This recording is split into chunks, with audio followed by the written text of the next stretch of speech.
Card. Chris in Long Island, New York. Welcome to Coast. Say hi to David Wilcock. Hey, Jimmy. Hey, Dave. How you guys doing? Doing good, Chris.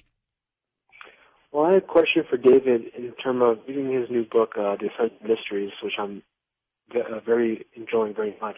Thanks. And one of the chapters was Nikola Tesla, the Pete Peterson and Nikola Tesla Black Ops. Yep. One of them is about the Black Jesus, where there's a ascended being appearing in Africa. Yep. And I just want to know if you know any more information you would share with us, because I thought that was very captivating to me, and I just wanted more information on it. Yeah. The Black Thank you, Chris. story.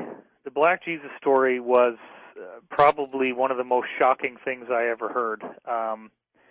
It came from my insider, Jacob, I call him that in the book, who actually was working for the Rothschilds and still does, and also is a whistleblower who doesn't really do what they want but continues to work for them because he feels like there's some very serious extraterrestrial threats to Earth and that what they're doing is very necessary to protect us.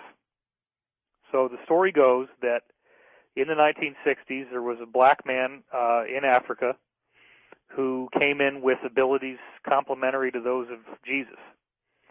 And he was performing miracles. He was starting to get people to listen to what he had to say. And the cabal tried to kill him, and, they could shoot him in the head, and his skull would just regenerate, and the flesh would grow back, and he was fine.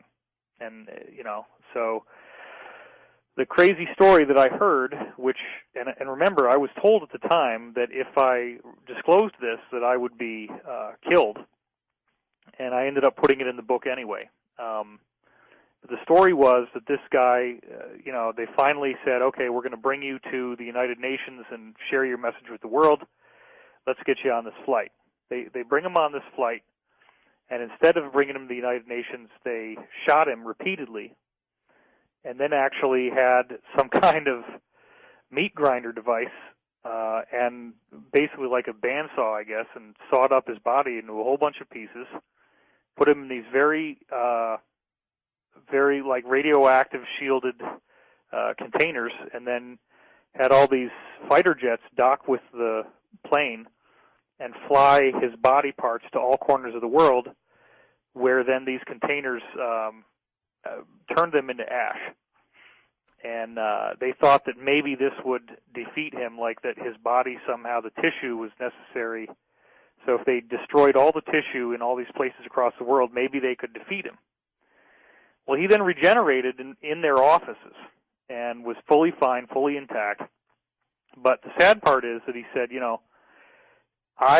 you guys so badly do not want me to be here that I am not going to be able to do any more. You're going to get what you want, but bear in mind that in the future, many others like me will be coming, and when they do, you will not be able to stop us.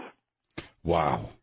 Wow. Well, that is all I know. Unfortunately, right. There's nothing more to the story than that. I don't, incredible. But it is an incredible story. Incredible. Let's go to Wild Card. Thomas, right here in